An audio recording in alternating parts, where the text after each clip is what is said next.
आप सभी लोगों का एक बार फिर से स्वागत है हमारे चैनल पर। आज हम लोग प्रैक्टिस सेट 8 है वो डिस्कस करेंगे लेखपाल के एग्जाम के लिए। तो चलिए शुरू करते हैं। पहला प्रश्न है, स्वतंत्रता के समय कितना प्रतिशत कृषि भूभाग जमींदारी व्यवस्था के अधीन था। यानी कि जब भारत स्वतंत्र हुआ तो भारत की कुल कृषि योग्य भूमि का कितना प्रतिशत भाग जमींदारी व्यवस्था के अधीन था। तो ऑप्शन है आपके 51, 56, 57 या 58। तो राइट आंसर आपका हो जाएगा ऑप्शन सी, 57% कृषि भूमि का क्षेत्र है वो जमींदारी व्यवस्था के अंतर्गत आता था। आज के जो एमसीक्यू हैं आपके ग्रामीण परिवेश से ही रिलेटेड हैं। तो नेक्स्ट प्रश्न है आपके लिए, किस राज्य ने भू अभिलेखों को 100% डिजिटलीकृत कर दिया है, यानी 100% डिजिटलीकृत कर दिया है भू अभिलेखों को।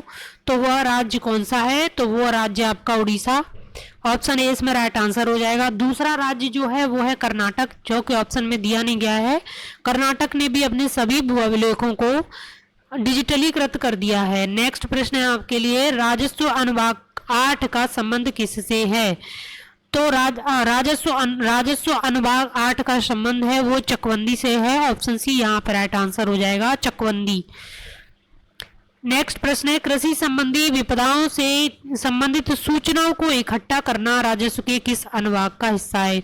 यानी कृषि से संबंधित जो विपदाएं होती हैं, जैसे आगजनी हुआ, बाढ़, सूखा इत्यादि, तो इनसे जुड़े हुए तथ्य यानी डाटा एकत्रित करने का कार्य है वो किस अनुभाग के द्वारा किया जाता है। तो राइट आंसर आपका इसमें हो जाएगा अनुभाग 11, ऑप्शन डी राइट आंसर आपका हो जाएगा, ऑप्शन डी।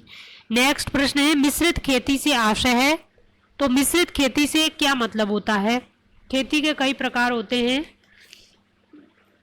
तो मिश्रित खेती यानी मिक्स्ड क्रॉप, ध्यान देना इंग्लिश में इसको बोलेंगे मिक्स्ड क्रॉप, मिक्स्ड क्रॉप।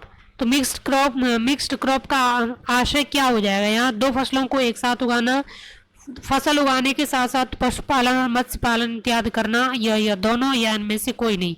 तो देखिए मिक्स्ड क्रॉप का मतलब होता है फसल उगाने के साथ साथ पशुपालन, मत्स्य पालन या अन्य किसी ऐसी गतिविधि में संलग्न होना मिश्रित खेती में आता है।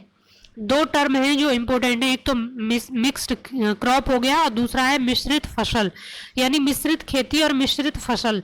मिश्रित खेती में आपके आते हैं फसल उगाने के साथ साथ पशुपालन, मत्स्य पालन और मधुमक्खी पालन, बागवानी इत्यादि। और मिश्रित खेती में, मिश्रित फसल में आते हैं आपके जब किसान एक बार में एक से अधिक फसल एक ही खेत में उगाता है तो उसको मिश्रित खेती कहते हैं।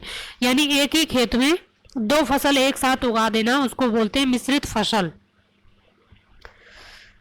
जैसे कि कुछ लोग गेहूं के साथ साथ किनारे किनारे सरसों बो देते हैं तो वो हो जाएगी आपकी मिश्रित फसल, तो उसको मिश्रित फसल बोलते हैं। अन्य खेतियां हैं जैसे रैंचिंग खेती, इस प्रकार की खेती में किसान क्या करते हैं, खेत की जुताई बुवाई कुछ नहीं होती, उसको एज अ चारागाह यूज करते हैं जमीन को पशुओं को चराने के लिए, तो उसको रैंचिंग खेती कहते हैं। और मैंने आपको मिश्रित फसल और मिश्रित खेती बता ही दिया।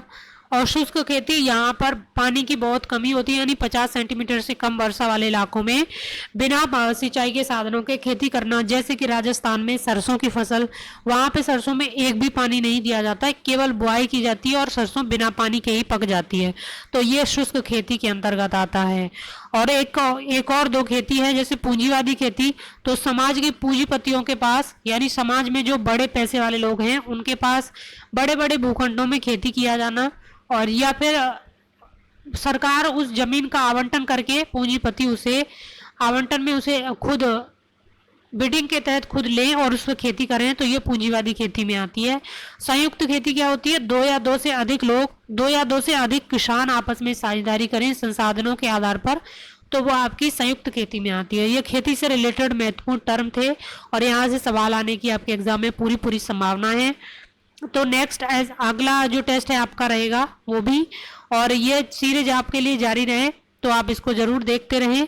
और अगर आपको इसका पीडीएफ चाहिए तो आप हमारा टेलीग्राम चैनल है वो ज्वाइन कर सकते हैं, जिसका लिंक आपको नीचे डिस्क्रिप्शन बॉक्स में दे दिया जाएगा, जहां पे आपको इसकी फ्री पीडीएफ है वो प्रोवाइड करा दी जाएगी। और आप चैनल पर नए हैं तो चैनल को सब्सक्राइब जरूर कर लें ताकि हम ये सीरीज जारी रखें और हमको मोटिवेशन है वो मिलता रहे, और वीडियो को शेयर भी जरूर करें।